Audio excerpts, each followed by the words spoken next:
Today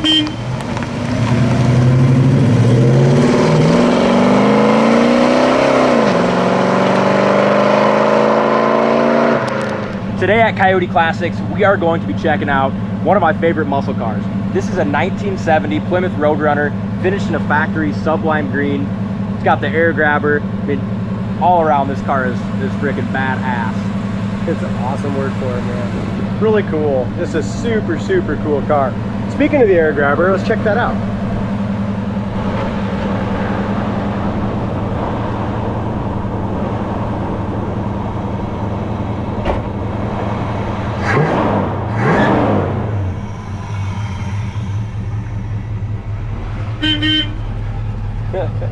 This car has it all, man. Sweet.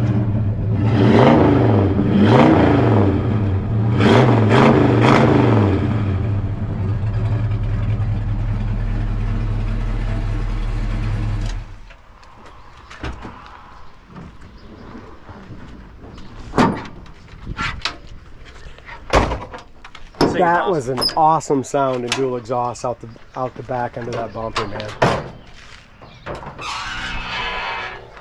Beautiful under the hood too. It is gorgeous under the hood. You want to just go ahead and just fire it up real quick, and you can just stay right on in there a second.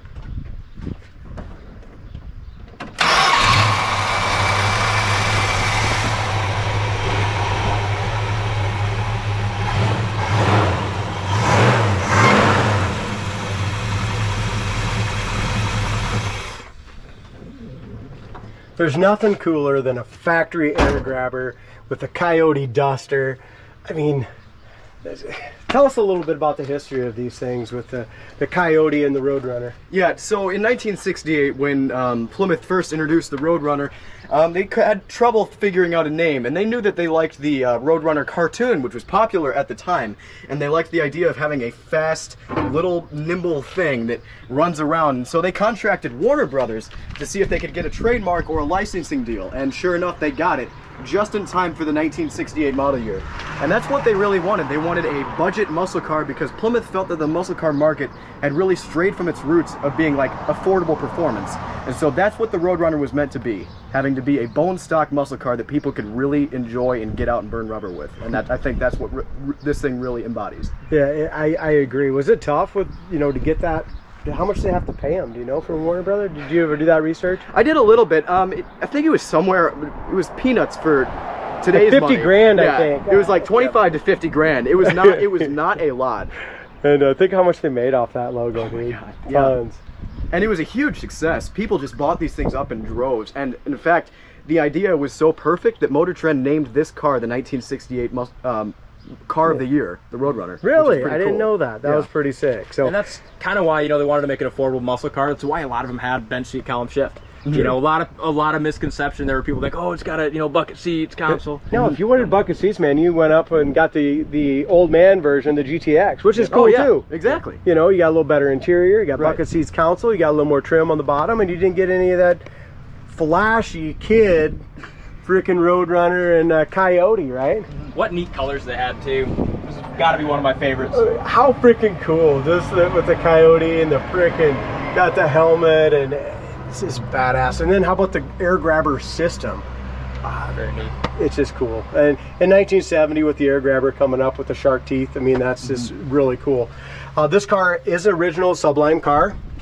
Believed to be original air grabber car as well. You can go to our website as well and see the fender tag there. You can tell that it's a Sublime car by the code FJ5. You can tell that that's Sublime because you have two of them here and there, which means both the body and the top are Sublime Green. Awesome. No vinyl top car too, which is nice. So they did a nice job on the paint job.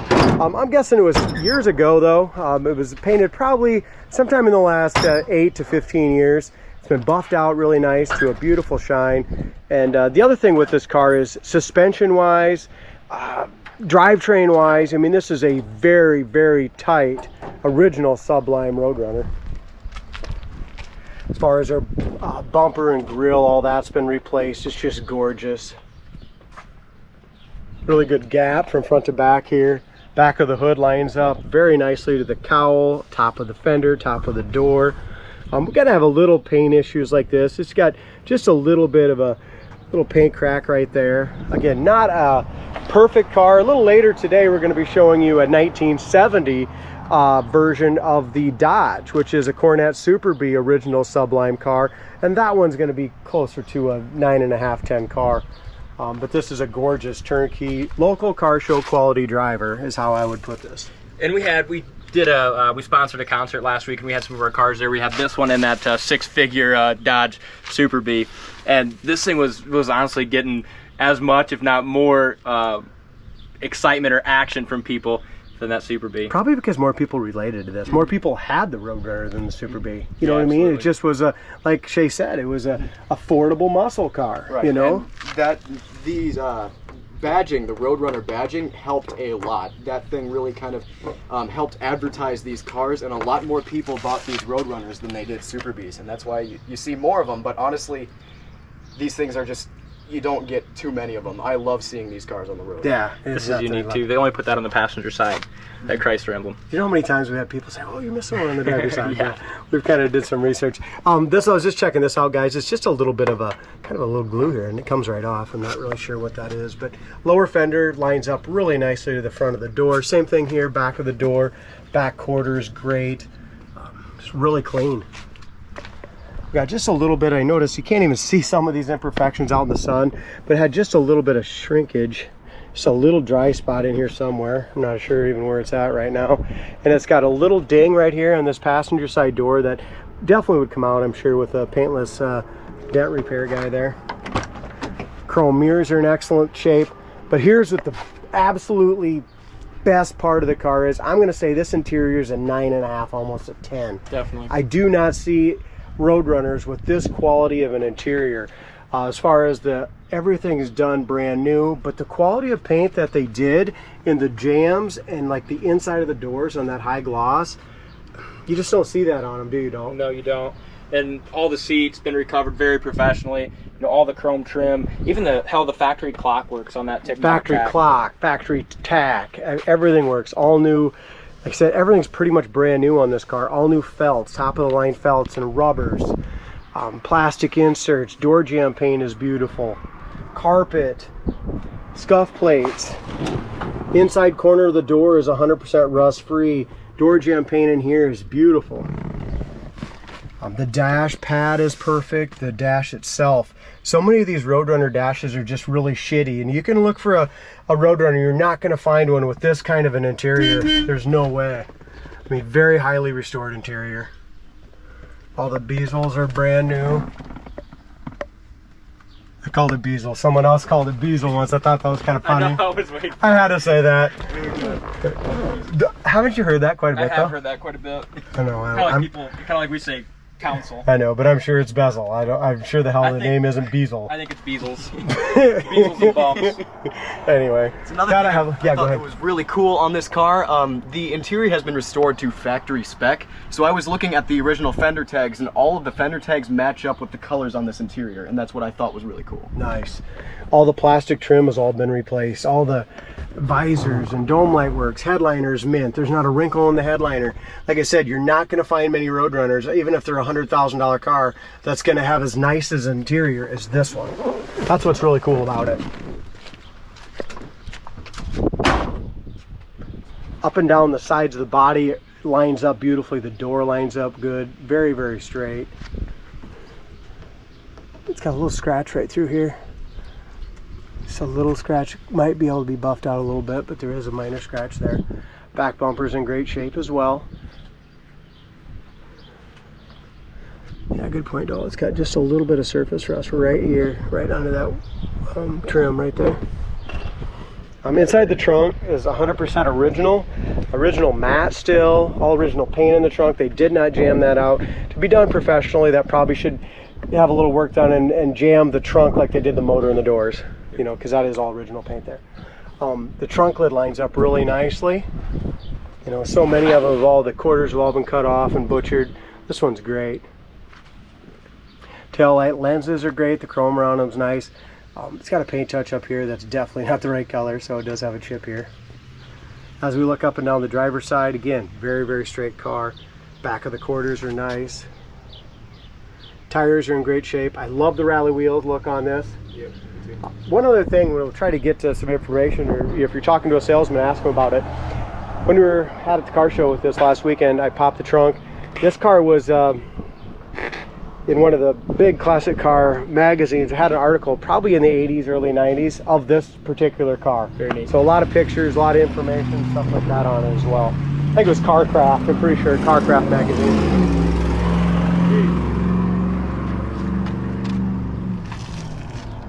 A little paint chip right down here along the bottom.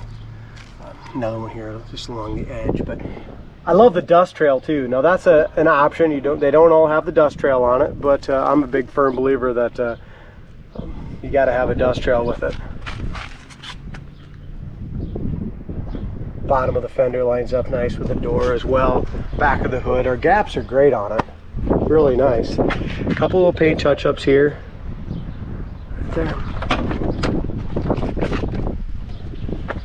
But again, the jam paint is mint.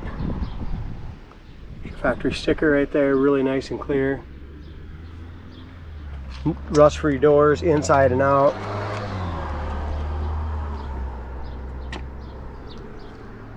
Even here, coming in and out, all the chrome on the bezel is perfect. Your clock's working.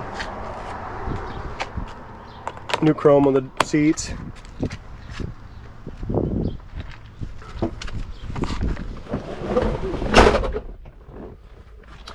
Car has 70 miles on the odometer. I'm guessing that's on the restoration, Dalton, as far as on the interior restoration when they put all the new gauges in it. Yeah, the interior definitely looks like 70 miles.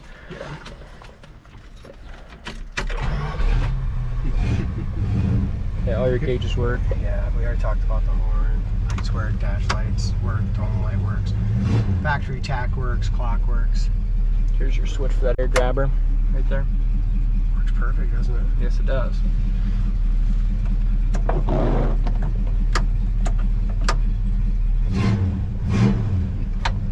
Brand new. I mean, it's just quality. Like I said, it's if there is a $100,000 Roadrunner, this would be the interior in it. I mean, that's how I would classify this interior. Paint's a little older, but still great looking. Definitely a car you can take to, you know, any show around and be really proud of. Yeah. But we got to point out that the paint isn't as nice as the interior. Interior is number one. Correct. Another thing to mention is just how tight this thing is. Like I said, everything is so damn tight on it. Delicious.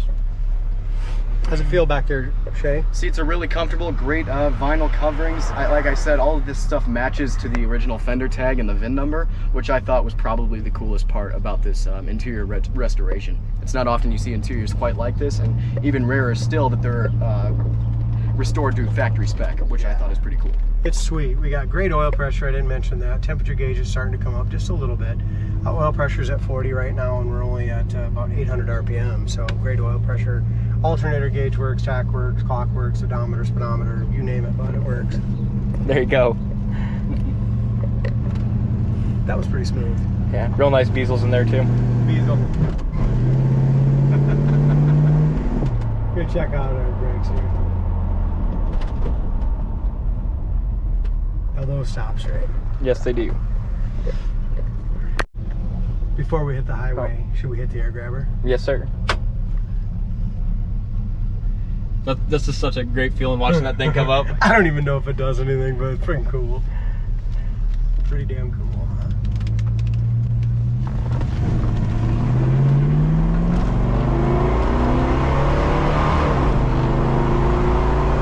We'll pretend it does. It scoots. Here's my main thing, is look how tight it is. So many Mopars are just Rattly. yeah, they're They feel rattly, cheap. they're freaking kind of scared of them sometimes. You know? This thing is sweet. The 4-barrel, you can just hear that kick in. I do want to make a note that the speedometer feels like it's a little off. It shows we're doing 50 right now, and we're doing about 2,700 RPM. I think we're definitely doing a little faster than that. It says 70, but it feels a little more like 85. Yeah, the thing drives awesome. It's a wonderful car. I mean, just super comfortable. It's something we can both fit in very well. That's what I like about these, you know, those mid-sized muscle cars, the Chevelles, the Roadrunners, kind of stuff like that. Absolutely. Check it out on the website, coyoteclassics.com. Damn cool car.